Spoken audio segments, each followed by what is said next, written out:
What is up, golf enthusiasts? We are back.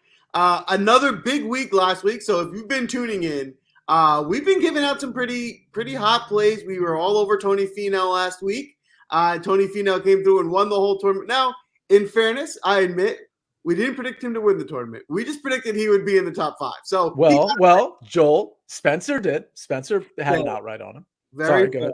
Spencer had the prediction. So all in all, if you're listening to the show, we're giving you the right picks, right? We're there. We're on it. We're back on our heater. So come join the fun, right? We're trying to make some money, and we're doing pretty well at it recently. This week, we got the top 70 golfers in the world. Moving on to round 2 of the FedEx Cup playoffs. No cut event, which is the one that we love. We're at Caves Valley in Baltimore.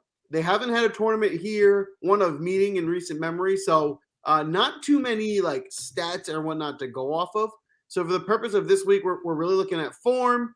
The course might be a little longer, so maybe distance is a little extra factor that we'll add in. But for the most part, I think this week's about getting the best players in the world and who's probably in the best form. That's how I'm kind of looking at it. But Sia, what are you looking at this week in terms of course metrics? Yeah, so they did lengthen a little bit. So we're looking at a par 72, 7,500 yards and change. I think off the tee is going to be really important here, more than I would normally weight it. So again, I'm curious to hear what Spencer has to say about that, especially in terms of accuracy versus driving distance. They did lengthen the course, particularly on the par fives, I believe. So I think driving distance definitely comes into play. I'm just curious how Spencer is weighting driving distance versus accuracy. I think this is going to be a pretty easy course. I'm looking for really low scores. So I'm looking at birdie or better percentage, birdie or better gained, whatever you're looking at. I think that's going to be really important. You have to keep in mind that this is a 4-round event for everybody. There is no cut.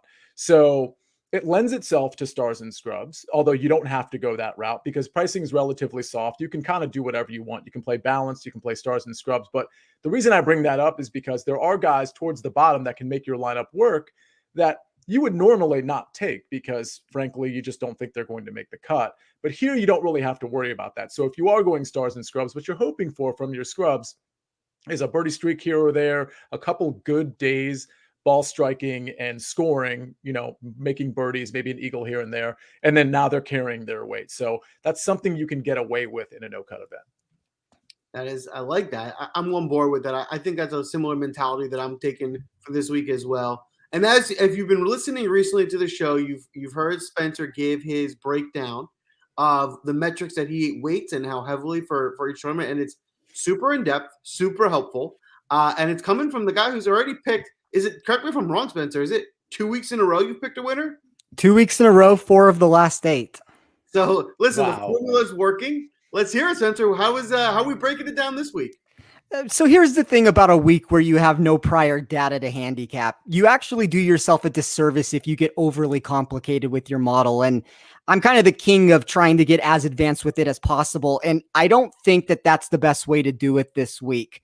That doesn't mean I didn't try to gain an advantage with the way I computed information, but the breakdown's just a little bit more simplistic and straightforward than usual. So, like a handful of Tom Fazio designs, deep bunkers surround undulating fairways and greens, and the uniquely shaped putting surfaces can be challenging because of the sloping quadrants that need to be traversed. We have 6 par 4s that measure over 450 yards. 3 of the other 4 are potentially drivable. All the par 3s are extremely lengthy, with 3 coming from beyond 220 yards. And the 4 par 5s also carry distance at over 560 yards. To me, that signifies long iron play will be important. And distance might also play a factor if you have the length to cut corners on the dog legs and carry the fairway bunkers. So I started with tee to green for 20%. Now, I did tweak it a little bit. It's not as rudimentary of a statistic of just straight tee to green. I did go in and try to measure it a little bit differently, but not as much as trying to mimic the course for the way it is. So I just did it to get a flatter view of off the tee approach and around the green. And I think tee to green's a really good basic stat to use when research is limited. I did 7.5% on weighted par 3. That's mostly par 3 average with a little long iron proximity and bogey avoidance thrown in. As I said, 3 of the 4 stretch over 220 yards. The one that doesn't is right at 200. We have 12.5% on weighted par 4. That is a par 4 average as a whole with some extra weight included on those key ranges of 450 to 500 and 350 to 400. I have 12.5% on par 5 birdie or better percentage. Straightforward category there. Didn't go with anything different. That's just essentially a year sample size of everybody on par 5s within that distance there. And I think that they're reachable for all the players in 2 shots. So I do think that distance helps a little bit. I have 17.5% on bunker play plus 3 putt avoidance. That's an even split of GIR percentage from fairway bunkers, sand save percentage from greenside sand traps, and 3 putt avoidance for these fast greens. I do think we are trending towards an easy course, as the both of you just said, but those are the things that stuck out for me where problems could ensue. I have 15% on ball striking. That is geared towards GIR percentage. Distance is slightly over accuracy. That was a 70-30 split that I used. I think you could make an argument to go a little bit closer with that, but the way that I described it on a previous show is if you're a really short hitter, you're not going to ever get the distance that you need, for a venue like this. But if you're a really long hitter and you're inaccurate off the tee, well, you may get a hot week with the driver. So I didn't want to make it a 50-50 split between the two things. I think that distance is going to matter. So give me the guy who's the longest and the straightest. And I think that's going to be, that's easier said than done to find it. But give me the guys with the distance at least to start with it. And then I finished it with weighted proximity from over 175 yards for 15%. That's just a basic breakdown of all shots I have in my database from that distance over the last 2 years. I love it. I think that was a really good breakdown. It helps for folks who rely on some of the course history in terms of what they're going to look for. I think you can use Spencer this week just to get an idea of maybe some stats to weight and how you maybe want to filter down some of your tiebreakers and things like that. Quickly, I know there's a few guys chiming in the chat. If you do have any questions, we will try to get to them. Ivan, I'll just quickly touch on, are we taking any guys who are fighting for a spot? My take on that is, there might be a little extra motivation for guys, but that works both ways, right? That could also be a little extra pressure that could cause someone to choke or maybe not play as well. So that's not something I want to overweight just because I don't know if it's going to be a positive or a negative to that individual. It could mean something, but maybe the more important thing for me this week would maybe be the guys who are already in the top, I think 10, whereas this week really won't have much meaning for them because they're advancing pretty much anyway. So that's probably maybe those guys who have a little less motivation. But for the most part, if you're suiting up and you're going out there and playing, you're going to try and win, right? No one's going out there and not giving it their all. So I'm probably not going to weight the FedEx points too much. So let me jump in there. I think you're right to do that, but I think there's a couple maybe exceptions just because we have a little bit more information. For example, Keith Mitchell down the stretch, and he's, I think, 6,500. He's probably going to be a part of a Stars and Scrubs build if that's what you decide to do. Down the stretch at the Northern Trust on Monday, he knew he had to birdie at least 2 out of his last 3 holes just to make it to this week, the BMW Championship. And he birdied all 3, I believe. And he just barely snuck inside the line. And who did he kick out? I think it was Matthew Wolff. The short of it is when it comes to Keith Mitchell, we at least have some evidence that he operates well under pressure. Now, is he going to make the top 30? No, probably not. So I guess he would probably have to just outright win this thing. But my point is, I think if you actually have evidence of golfers playing well under pressure, under like obvious pressure, I think you can apply it. A couple other guys that I like that are right on the line. I think Keegan and Hoffman are like either right inside the line or right outside the line at like 28 or 31. Now, I'm not going to build off the narrative we're talking about, but I will say this. Both of those guys took a decent amount of time off over the last couple of months, and they both came in here. We liked both of those guys last week. They both came in at the Northern Trust and played pretty well, back to their old ball striking ways. Keegan actually, I think, even gained with the putter, which he never does. So I think there's something to be said for guys like that who are actually like on the line, like they might not make it to next week, but who are coming off like some decent rest and who showed that rest probably paid off last week. So those guys are the only guys I have in mind that are actually like, I'm talking about Keegan and Hoffman, that are actually on the line, because I kind of like the rest narrative because I see that it probably paid off given how well they played at the Northern Trust. Yeah, and I like Keegan and Hoffman. I don't know if I necessarily like them for that reason, but I do think if we saw good form from them last week, it's a positive going into this tournament. I kind of agree with Joel. I think it's a case-by-case perspective here.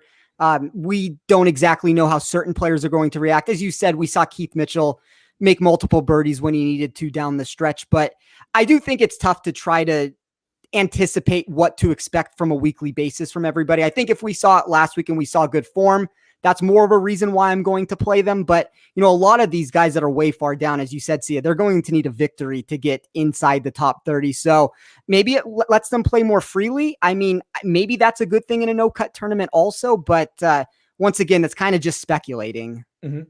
Totally. Yep, I'm with you. And, this field, when we're looking at, since it's obviously, at least maybe it's not the exact top 70 in the world, but there's a reason they have the most points, right? So we're looking at what should be close to the top 70 golfers in the world, which means it's a pretty loaded field, which also means, and I've said this before, I prefer the loaded field. I think we can find better value down low when there's all the good golfers playing. So I do think there's some value to be found. And let's go break down the field right now. So at the very top, at the 10K range, Spencer, why don't you kick us off? Who do you like up there? I'm probably going to be a little bit in the minority on this one. So, I think let's start with Rahm at $11,700. And I've been saying this for a year now. Rahm's the best player in the world, and we're finally seeing it come together with the high-end finishes that he's putting together. Ownership's going to be up there right now. I have him projected at about 22%, but other than price tag and ownership, I mean, those are the two reasons that you could come up with to fade him. I don't think it's that simple to make a case from a statistical perspective, but who I actually like this week a lot is Xander at $11,100. And here's the reason why I will say this. So the price tag is incorporating, I believe, the no-cut narrative that follows Xander around, but I don't hate it if it means we get a version of him that's around 10%. The course seems ideally suited for his total driving and birdie-making acumen, and I tend to think that this is probably the best leverage play that we can find up in this range. And we know that he's a guy who can go low in a no-cut tournament if you give him the opportunity. So I really like Xander. I think that it's an incorrect price tag on the surface. He's technically a negative value for me, but if I'm looking for a leverage play in like an MME of some sort, I think Xander makes some sense. I'm going to be out on Spieth at 10,800. That was bad version of Spieth last week off the tee. Like that's what we were seeing a year ago with it. And maybe he turns it around. If you can come up with a narrative, he's going to be 7% owned. I mean, maybe one of you two have a differing opinion on that than I do. So that's something that we can talk about, but I would rather take Xander for $300 more. That's just my opinion on that. I like Justin Thomas at 10,600. I think he makes some sense in all contests. It's another guy, no cut tournaments seem to, better his game. It's going to reward his birdie making skills with it. I'm pretty much out on Dustin right now at 10,400. Another guy where the ownership is going to probably be sub 10%. But it's the one thing I keep saying with Dustin, the long irons and the par 5 scoring have just not been there. And I feel like we're trying to throw darts at this point, hoping to get Dustin correct. And maybe this is the week that he turns it on. But like, I'd like to see it first in a tournament like this. Maybe a par 70, maybe a short course, which is weird to say with Dustin. I think that's almost more suited like the Southwind type thing for him. I thought was a good fit for him with it being a par 70 with that. I don't have a problem with Koepka at 10,200. He's technically a negative value, but he's kind of there for me. And then Morikawa was the tough one at $10,000. He came out and said that he had back injury from the Olympics. Obviously didn't look good last week. I'm going to monitor the ownership with him. I mean, if this thing dumps down to nothing, I could be intrigued to take a shot. But at 10% right now, I mean, he's kind of in the middle. I'd like to see where that's going to go. But, if I'm playing cash, JT and Rahm, I think I like just because with this being a no-cut tournament, a guy like Thomas, to me, his birdie making is going to be what matters. I think you'll get one big day from him. And for GPPs, probably Xander, Thomas, and in single entry and 3 max, I mean, it's going to be hard to, I think, avoid Rahm. Yeah, I totally agree. It looks like Joel might be frozen. I'm not sure. This is funny, Spencer, because I'm on Xander too. I like Xander quite a bit as well. And I also like Rahm. And I also like, who was it? Justin Thomas. I think those were maybe your 3 main ones. And honestly, those are my main 3 guys as well. I don't love any of them. I'm not in love with any of them. I love Xander as a leverage play if that's what it ends up being. And you're right, on a 4-day event, Justin Thomas. I mean, I kind of think Justin Thomas is ready to pop. I think we're slowly sort of seeing the Justin Thomas that is going to be putting the entire game together, and it could be here. Yeah, and I think I'm sorry. Go ahead, Spencer, Joel. go ahead. No, I was just going to say, I mean, like Thomas is a guy that does seem like it's about to pop at some point. In my model, when I ran it, he's top 6 for me in pretty much all iterations of doing it. I think Xander makes a lot of sense. And to the point that you just said, Sia, I don't think it's a necessity that you have to start in this range. I do think Xander makes a lot of sense from leverage, but we've seen so many guys get pushed down the board at this point that I do think you can start in the 9,000s and be fine. And this is more of a betting answer that I'm going to give right now, but all my bets that I've done this week are in the $9,000 section. So I don't really mind kind of just honing in on that range also, but I do think Xander is the intriguing one from just to be a little bit contrarian from the field. Mm-hmm. So I love Rahm. I love Rahm every week. I'm just going to always try and get as much Rahm in my lineup. 2 things. I don't think ownership percentage can be high enough for Rahm.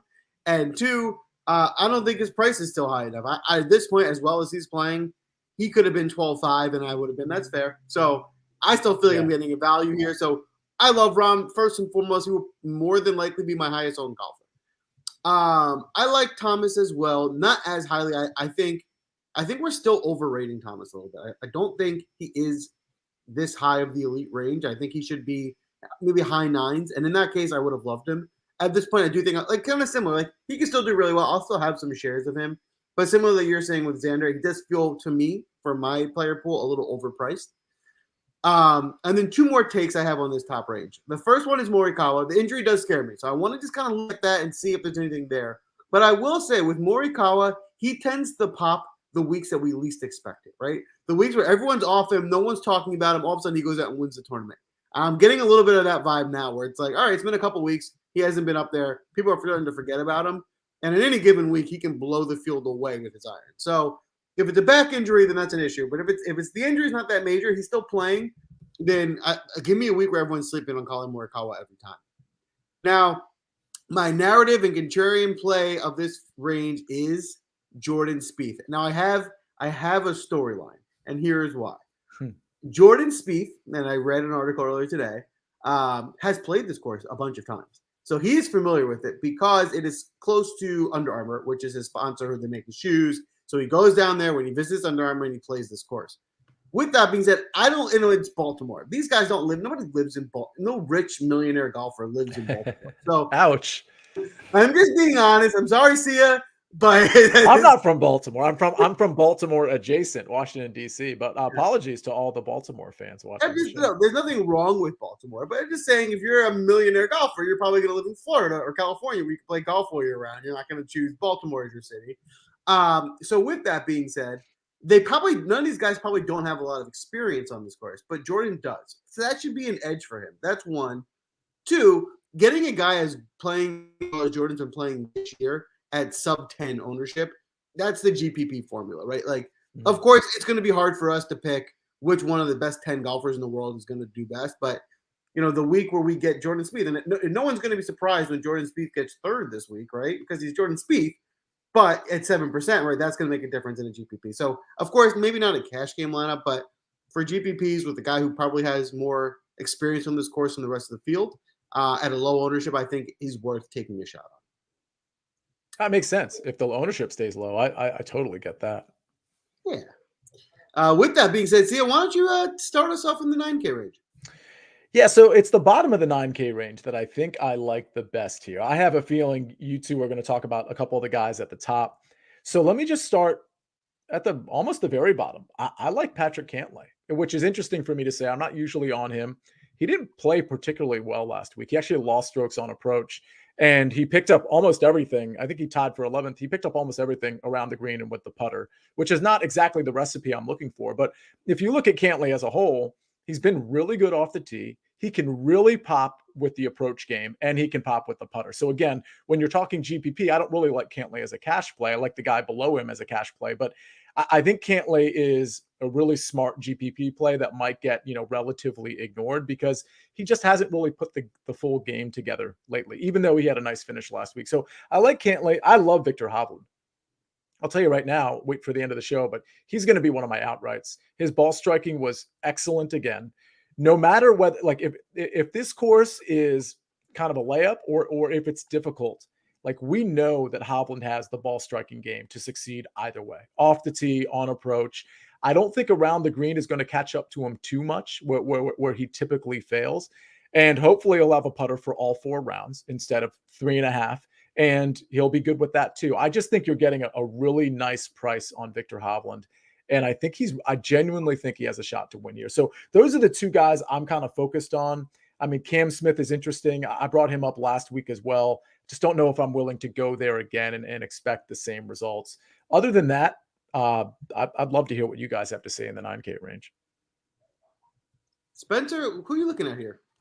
Well, I kind of gave away some of the end of the show of where my outrights are being in this range. So it's going to be hard to, not give them all away right now. And I'll run through this and I'll try to, I think people will be able to kind of figure out where I'm at this week. But just to double down on what Sia just said about Cantley, the irons really never got going for him at the Northern Trust, but he had averaged 3.62 on approach over his last 5 if we remove his performance at Liberty National.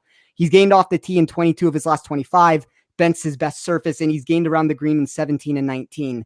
I really like Cantley this week also. I think he's a great GPP play. Probably makes him a good outright bet also if you're looking at it down that road with it. So Cantley's a guy I really like. I also really like Victor Hovland at 9,100. If we take away the 12th at the Open Championship, he's come in 43rd, 36th, and 47th in his last 3. That obviously is going to leave a little bit to be desired, no doubt. But it doesn't tell the complete story because he's gained nearly 5 strokes per start off the tee and approach in those finishes.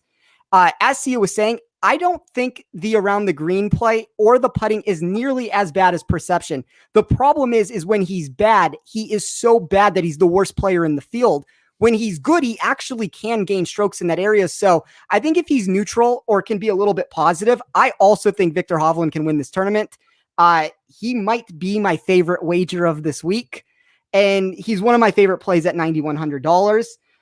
Daniel Berger at 9,000. He's one of 3 players for me that graded inside the top 25 of all stats I measured.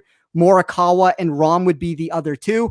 And as Joel was saying with Morikawa, this might be an opportunity not to jump back into the $10,000 range. But if the ownership is low enough, he does have the upside. He's 3rd in my model. He can clearly win this tournament. So I'm not discounting him. But as you guys are saying, I'm just going to monitor the injury. I want to hear what he has to say. And I want to see where the ownership is before making a decision there. But Berger gained 5.8 shots with his irons last week and lost 5.7 with the putter.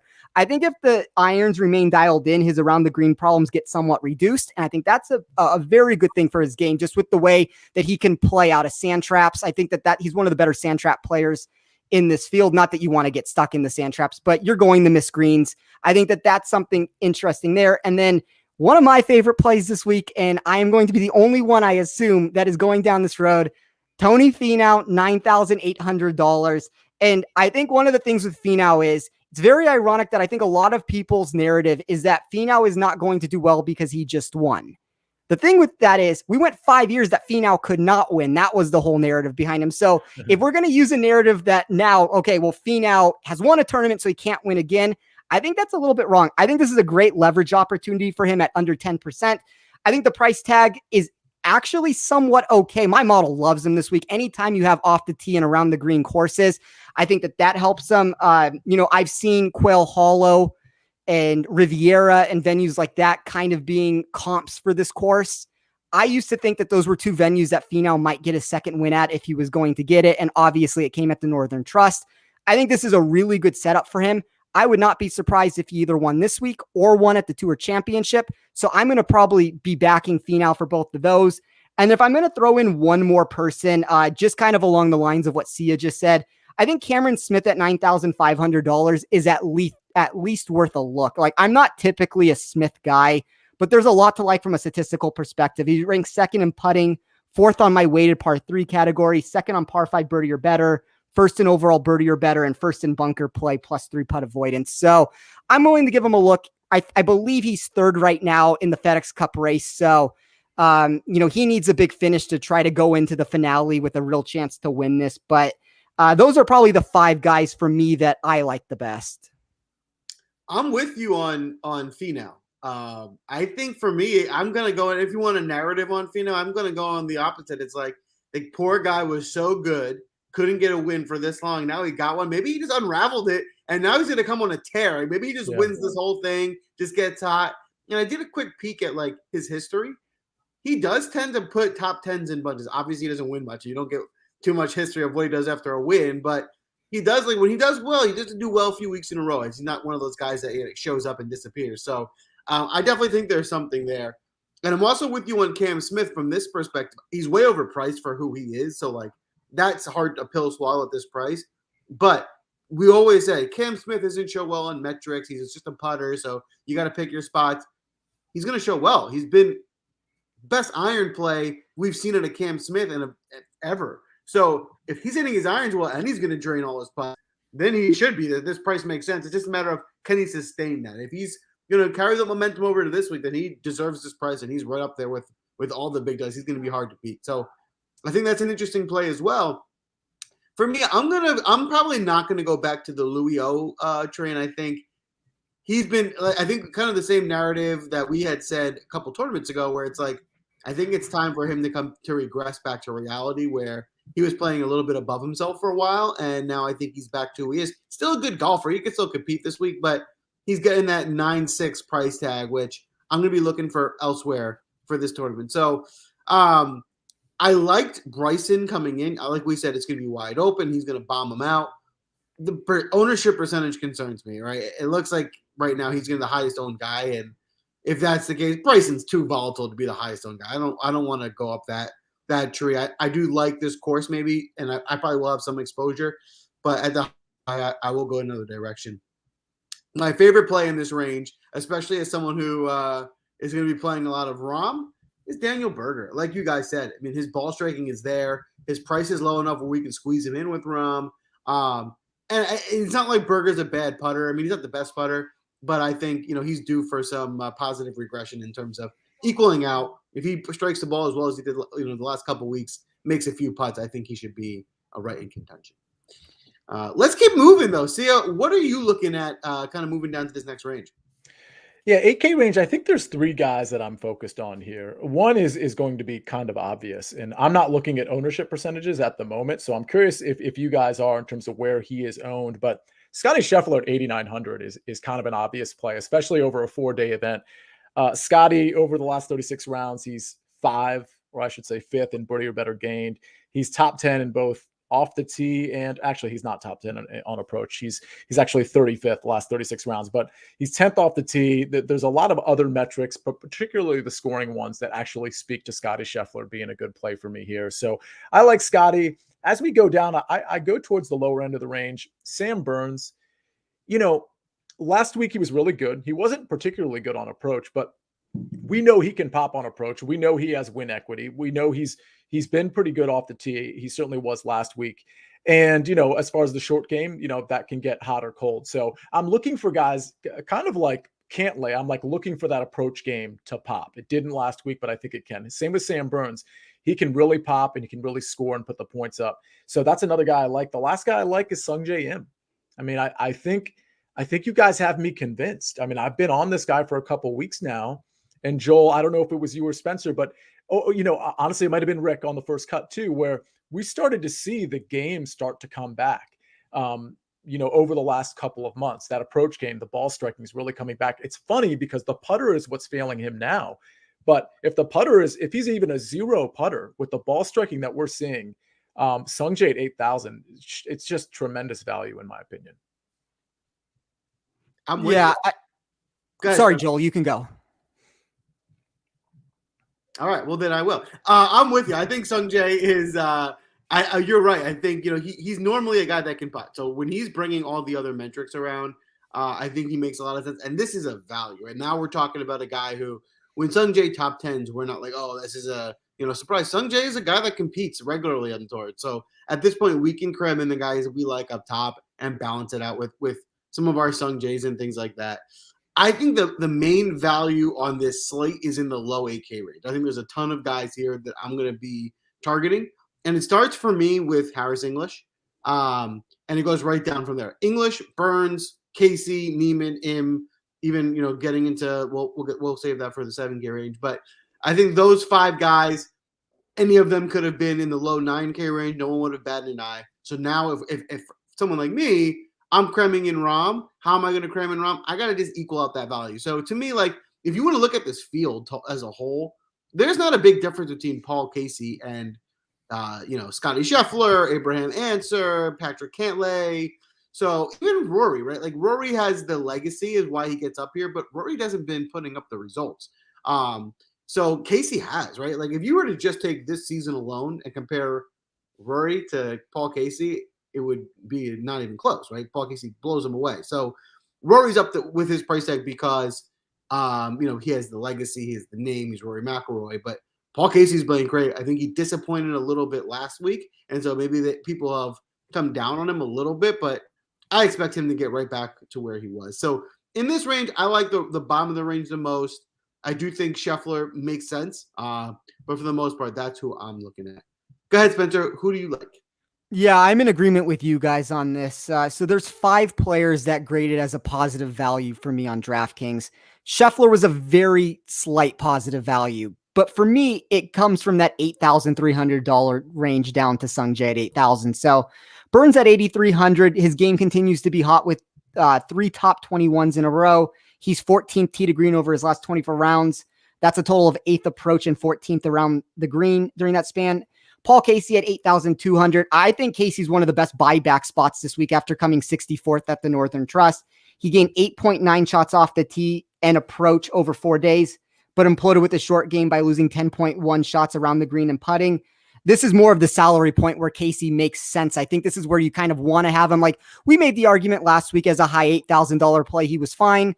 And I do think he was in theory. I just think that the putter and the round the green game went off for him. But at 8,200, that low $8,000, high $7,000 range is where I really like buying into Casey. He's going to be popular, but I think that that's a good chalk with him on it. I like Neiman a little bit at 8,100. He's been trending a little bit in the wrong direction, but the distance he has off the tee and scoring ability from all 3 of the par ranges makes him a nice flyer at under 10%. And I really like Sung Jae at 8,000. I mean, that seems to be the guy that I kind of beat the drum for every single week at this point, but he was plus 2.8 shots off the tee over his last 3 tournaments. He's plus 2.9 with his irons over the last 3 tournaments. I think any semblance of a short game will make a contender this week. Yeah, I totally agree. I love that. So let's head down to the 7K range. I'll kick us off here. And by the way, real quick, because Sticks Picks kind of entered the fray a little bit. So that exclamation point, if you're watching on YouTube, tells us that he also supports Sung Jae. And Spencer, you just did the Better Golf Pod with him. So was he on board with Sung Jae as well?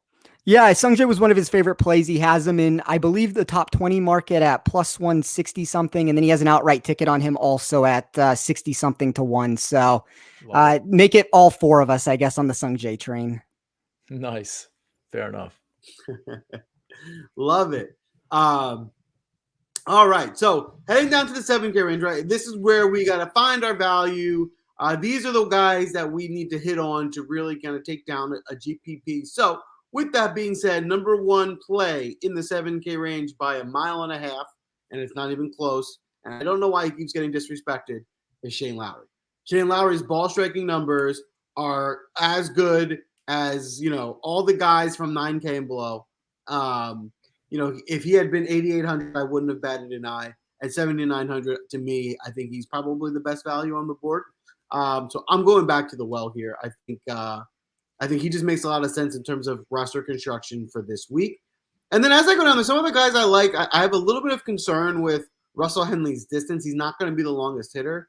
But his ball striking has been really good. I mean, he's been competing the last couple of weeks. His putting was awful last week. And I just can't imagine he'll putt that badly again. He's not the worst putter. So if he makes a few putts, he can compete. Now, the distance is a concern. So If you're going to really target distance hitters, I can see why you wouldn't want to be too strong on Henley. But for a guy that's going to be under 10% owned, I think he can be a nice sneaky play down here. Also go down, I think another guy who's kind of been quietly really good recently is Cameron Tringale. He was a guy that we earlier in the season we were on often. We kind of came off him more recently, but I haven't heard many people mention his name.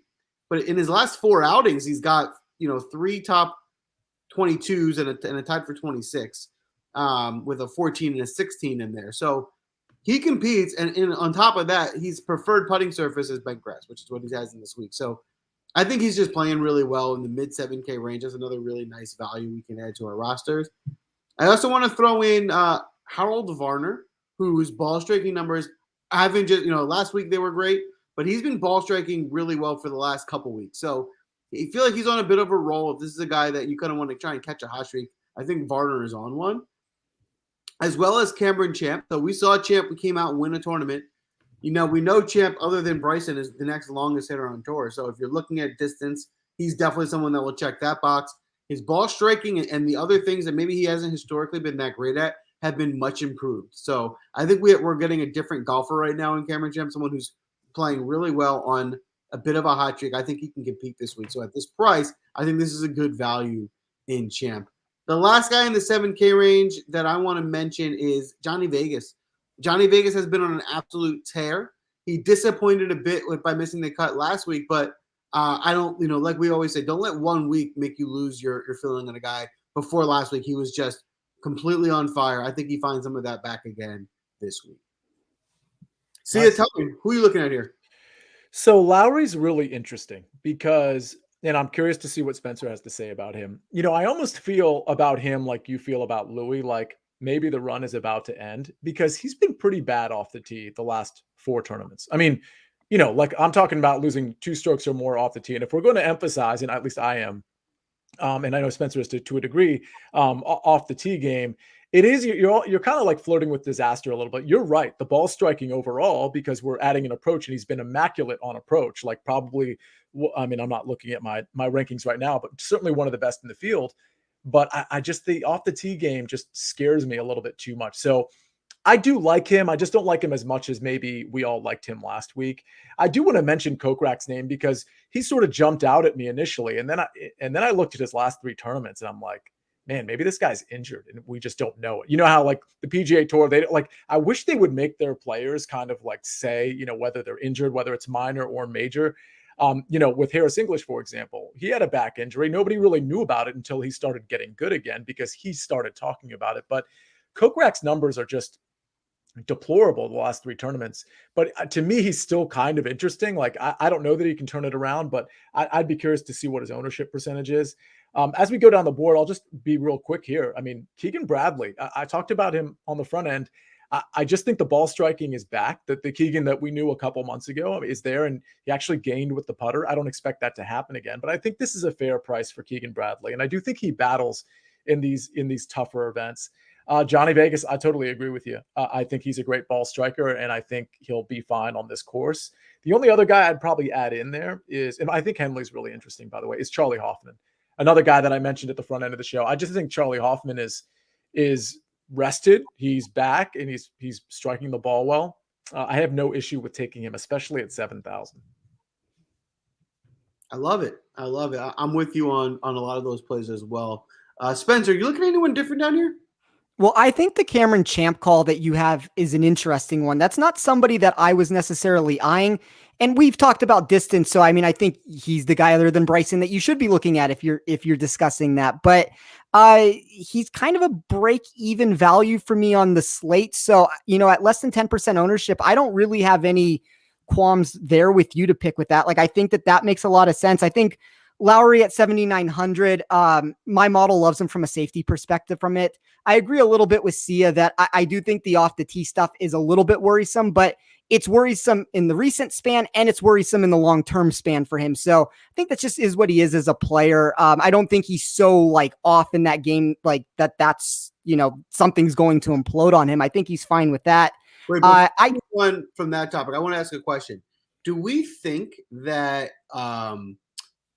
and he's off the tees because he's a little bit wild. That's why he's poor. So do we think that should actually be neutralized here with bigger fairways, and maybe he shouldn't be able to lose as many strokes off the tee because it's a little bit more open? I don't know. I mean, I guess my biggest problem with him would just be the par 5 scoring, which I guess there is where the driving becomes more of a problem than anywhere else. He is 61st in my model in the last year in par 5 birdie or better percentage. I mean, I guess the only argument I'd have to that, like to go counter with that, is he's 20th looking at GIR in fairway bunkers. So if he is missing, he's getting himself out better than most players on tour. And I think that's a positive, at least. If we're going to have a guy who's inaccurate and maybe, that's a problem, like at least that's where he seems to be saving strokes from. The only other thing I'd add there is I think they are sort of shortening the fairways a little bit, not shortening, making them not quite as wide. So again, we don't really know exactly what's going on. I know North Fork, or otherwise known as Coach, I assume that means 25 wide fairways. I don't know if that's across the board, but I know Coach has usually a lot of information from just a course standpoint. But I did hear, outside of that comment, I did hear that they were kind of bringing in the fairways a little bit. So it's something. Unfortunately, we just don't have enough information about this course. So this is something we monitor tomorrow, and we got more boots on the ground, so to speak. So we'll actually be able to speak to that. But Joel, to your point, yeah, that makes sense. Obviously, if these are going to be wider fairways and not as like penal, issues with the rough, yeah. But I think it's going to be a little bit more difficult than we think right now when it comes to that. A couple real quick things. Sticks chimes in again. Kevin Streelman top 20. So Spencer, you did the Better Golf Pod with it. Do you agree with this? Is Streelman one of your plays as well? So Streelman and Tringali are two guys that did not grade well off the tee for me, but still graded as values for this tournament. That would be my biggest problem, is just a distance perspective with both of them. But I think those are probably the two best guys in this range to target that have some sort of a lack of distance. So I don't have a problem with Nick's play on it. I think it makes sense. I think Tringali makes sense, as you guys discussed with it. And the only other ones for me, I guess, that throw out there is I like Keegan a lot. I think Keegan's ball striking has been really good.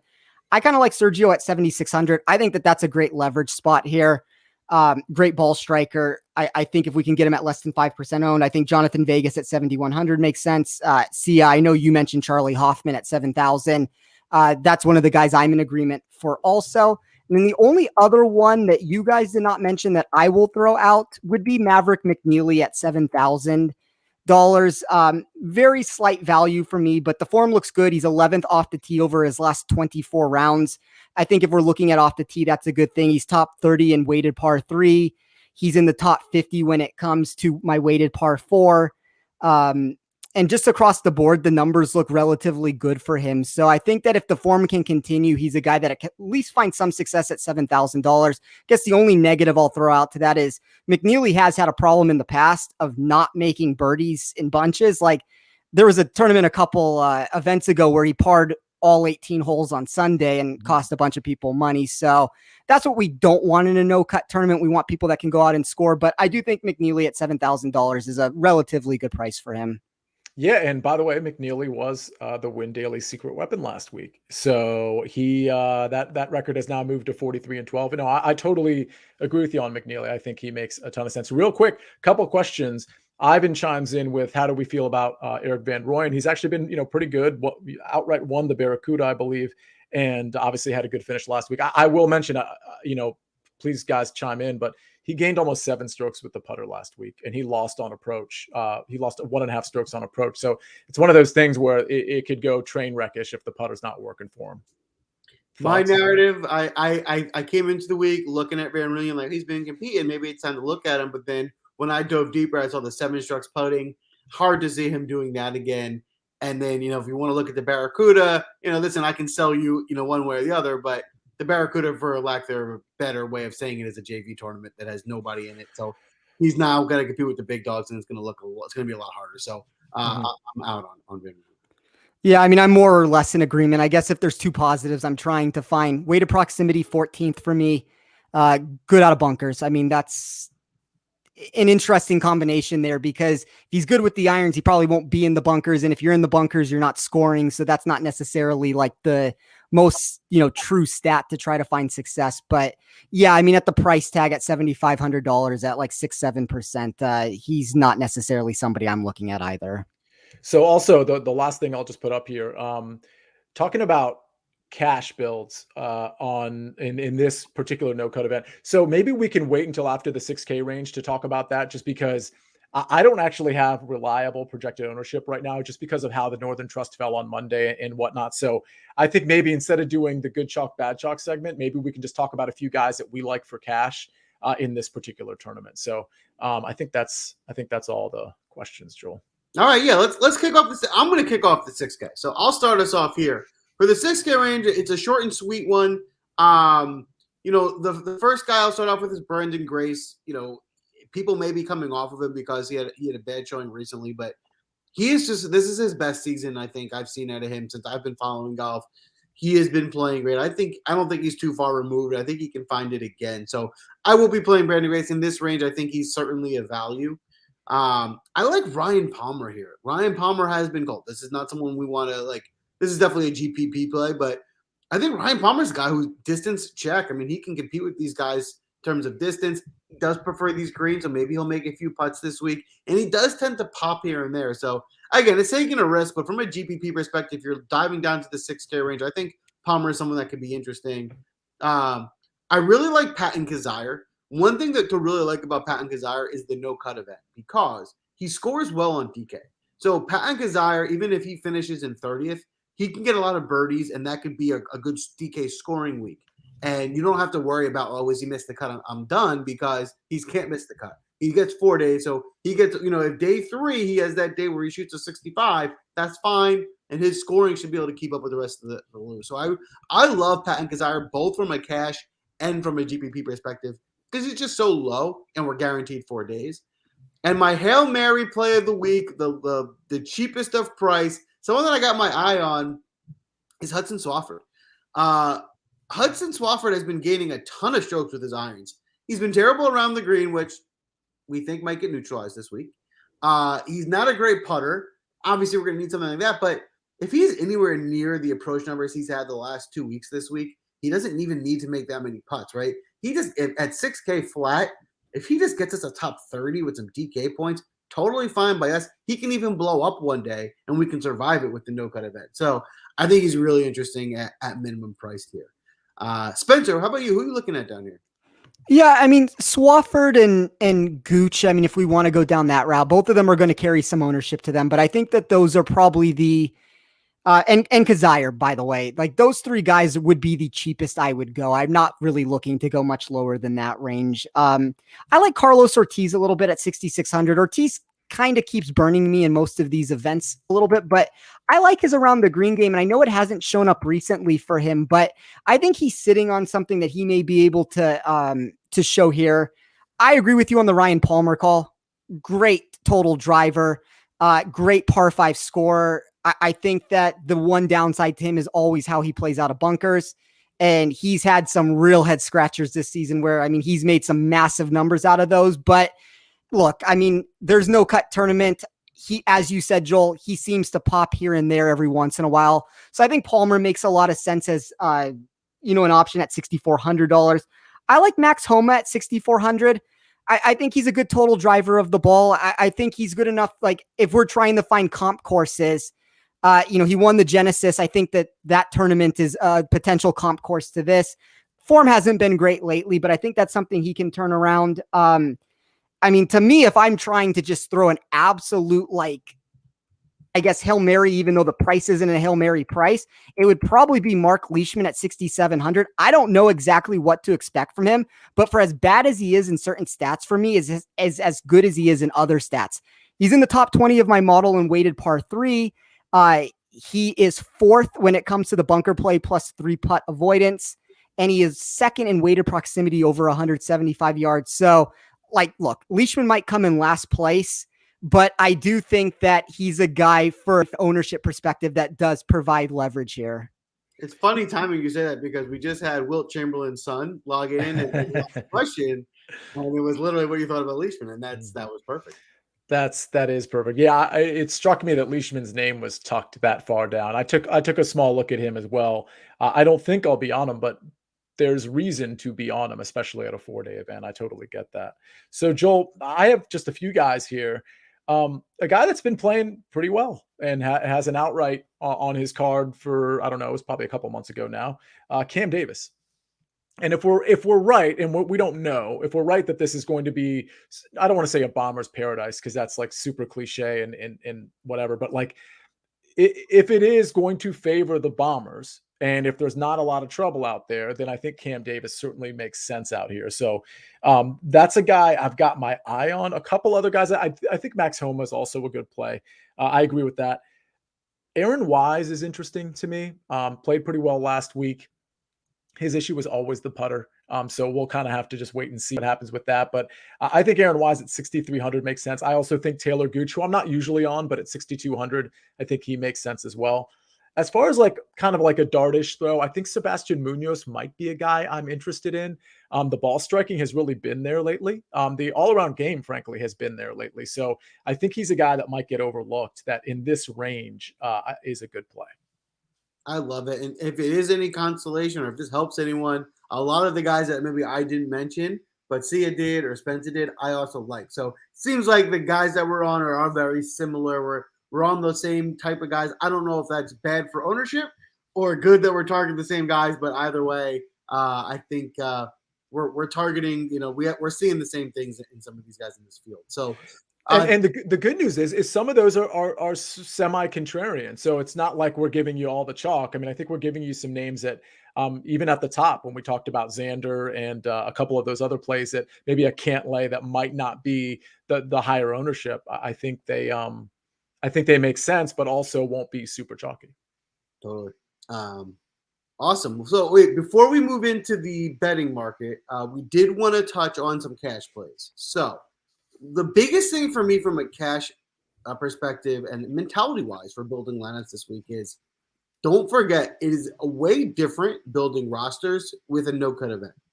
Guaranteeing all 4 days means a lot, which means to me to chase the birdie or better percentage because those guys tend to be more volatile in that they might have a day where they blow up that causes them to miss the cut, which ruins your lineup. They can't do that this week. You have a blow-up day one, you still have 3 days to shoot a really low score, which completely washes that out. And those guys that kind of meddle along and just shoot 68s and 69s for 4 days, but don't get all that many birdies, definitely the guys to avoid this week. Let's just get the birdie makers because they have 4 days to accumulate DK points. You can get some cheap guys, and then you can fill in with the guys up top that you really love because you can afford to do so, guaranteeing yourself 4 days from your lower priced golfers. That's my kind of thought process, especially for cash. Sia, but how would you play cash this week, and what would you do differently? No, I totally agree. I'm going to sort my model initially and just see who the birdie or better gained guys are, just so I have a really good vision of that. And then I'm going to hope that most of them are, rank out pretty high in terms of my overall ranking. And that's what I'm going to chase. So, I mean, for example, I can give you 3 names that are going to be, let's see, top 10 in my model that are also top 10 in birdie or better gained. And I'm ballparking that right now. But yeah, I think that is the case. Hovland, Hoffman, and Scheffler. And so those prices aren't prohibitive, by the way. You got 9,100, 8,900, and 7,000. So I'm not saying that should be your core because I really just addressed this question just now because Coach asked it. So maybe I need to look at it a little bit longer. But those are 3 guys that I'm absolutely happy with relying on because they're going to make birdies and they're good ball strikers. And that's really what I'm looking for here. And they're all of them are good course fits. Sam Burns is another guy. He doesn't rate out quite as well, but he's a guy that to me can score on any given day and really light it up. So that's another guy that I might include in my, I don't think it's one of those things where you take a guy from this range, you take a guy from this range and a guy from this range. I think you just look for the guys who can score and who happen to also be good ball strikers. And those are probably, and the cool thing is the pricing's kind of soft because of the talent in the field. So you don't have to jam in, a bunch of low end guys because some of these guys are really reasonably priced. Yeah, I'm totally with you on that. Spencer, what about you? What are your thoughts on a cash build? Yeah, I mean, I agree with both of you. I think the most important thing to look for is guys that can make birdies. I think that outweighs anything else this weekend. My model actually has a cash thing that I put together with it. So I can tell you who the top 6 players are for cash for me. So it would be John Rahm, number 1, Daniel Berger, number 2, Justin Thomas, number 3, Tony Finau, number 4, Cameron Smith, number 5, and Paul Casey, number 6. So that's my top 6. Most of those guys are guys that are going to make birdies. Cameron Smith is number 1 in my model over the last 2 years in that overall birdie or better. Rahm is 2, Thomas is 7. Finau's a little further back, and I do think Finau makes more sense as a GPP play than anything else, just based off of the ownership. But I kind of think Finau's playable across the board this week. Spencer, can I ask you something? Because a lot of those guys were in that kind of like mid 8 to 10K range. Is there a guy in your model that fits for cash? Maybe he's in the top 15 or the top 10 that might be like in the 7,000-ish range. Not 7,000 flat, but in that kind of lower end range. So Cameron Tringali at 7,500 is 15th for me. As I said, I worry a little bit about the off the tee stuff. And a lot of that is just being based off of more so of his finishing positions than anything else. If I'm looking for, I can sort it by overall birdie or better percentage and just tell you who pops up if there is a guy in that range. So yeah, Cameron Davis would be 14th overall. Patton Kizzire would be 16th overall. Charlie Hoffman would be 19th. Those are guys that just possess birdie making skills in the top 20 for me. Love it. That's good info. Thank you. Love it. All right. Well, let's wrap this up. I think we gave a nice breakdown of the DFS field. Before we wrap up tonight, let's head to the outright market. We'll start there. And Spencer, why don't we start with you? Who do you have any outright tickets that you are looking to punch or you've punched already? Yeah, so I've punched 4. Patrick Cantley at 25-1. Victor Hovland at 35-1. That's probably my favorite one of the group. Daniel Berger at 35-1. And I'm going to go back down with Tony Finau at 30-1. I'm also going to most likely play him next week at the Tour Championship too. I love it. Sia, how about you? Who are you looking on the outright market? So I only picked 3 guys. I normally have 4 or 5, but I only picked 3 because these are the 3 I was comfortable with. I think I have 5 to give for first round leader. So I'll start with Scotty Scheffler at 30-1. Finau got his win last week. Maybe Scheffler gets his win this week. And then I'm going to give you my favorite, which is Victor Hovland at 35-1. I'm totally with Spencer on this one. And then I'll just give kind of a long shot at 65-1, Charlie Hoffman. Yep, I'm with you. I like those. I'll give you guys one long shot. My Hail Mary of the week at 100-1. Cameron Champ. I think Cameron Champ's playing really well. I think he can put another kind of hot week together. So 100-1, someone to take a shot on. I think the number is off on Hovland, so I'm with you. I think Hovland a lot as an outright ticket just because I like him more even as an outright than I do in DFS because I just think, the guys surrounding him at 35-1, he's a class ahead of. So I just think you're getting a good value on him. So that will be my second one. But my last play this week, I think it's just a really good number we're getting. It's Sung J M at 65-1. Nice. And now where we make all our money, the guaranteed lock of the week, your first round leaders. Spencer, kick us off. Who you got? So there's a couple players in my model. And I have to do a better job of doing these prices beforehand. And it seems to be one of those things where I run it as we're talking about it. But I can tell you who popped up for me. Maybe you can give me some prices, one of you two, if you guys have some numbers up on it. But Keegan Bradley is the biggest differential for me when I was looking for difference of volatility when I remove some of the volatility from the mix. Ryan Palmer is second. Jason Kokrak is third. And Patton Kizzire was fourth. So those were the 4 biggest differentials I had. Yeah, I can give them for you. So Bradley, we're at 55-1. Palmer, 80-1. Remind me, who else did you say? Kokrak. Kokrak, 55-1. And Kizzire. Kizzire. Ooh, Kizzire, 130-1. Wait, right? That is huge. All right, yeah, that's the play. Sign me up. That's a really big number for a guy that can get hot. He can get hot with the putter. He can make birdies. I think that's a extremely good number. He's top 20 for me in all those metrics of the overall birdie or better percentage, the putting that I'm looking for. So I think that's a really good number on Kazire. I didn't think the number on Kazire would be that big of a difference on the other guys who listed. So when I saw it was like 3 times. Sure, that's enough for me to put a bet on it. So I'm in. Let's go with Kazire. I'll go next. I think I only have a couple plays. Obviously, Pat Kazire is one of them. But, in terms of the guys that I had kind of lined up, I think Cam Davis could be interesting at 80-1. I think that's a really good number. I think Johnny Vegas at 70-1 is a number that I like. And the most realistic, I think, number for first-round leader in terms of guys that are competing, I'm going to go with Sam Burns at 50-1. You guys are going to be so surprised at how much overlap we have. I can't even believe it, actually.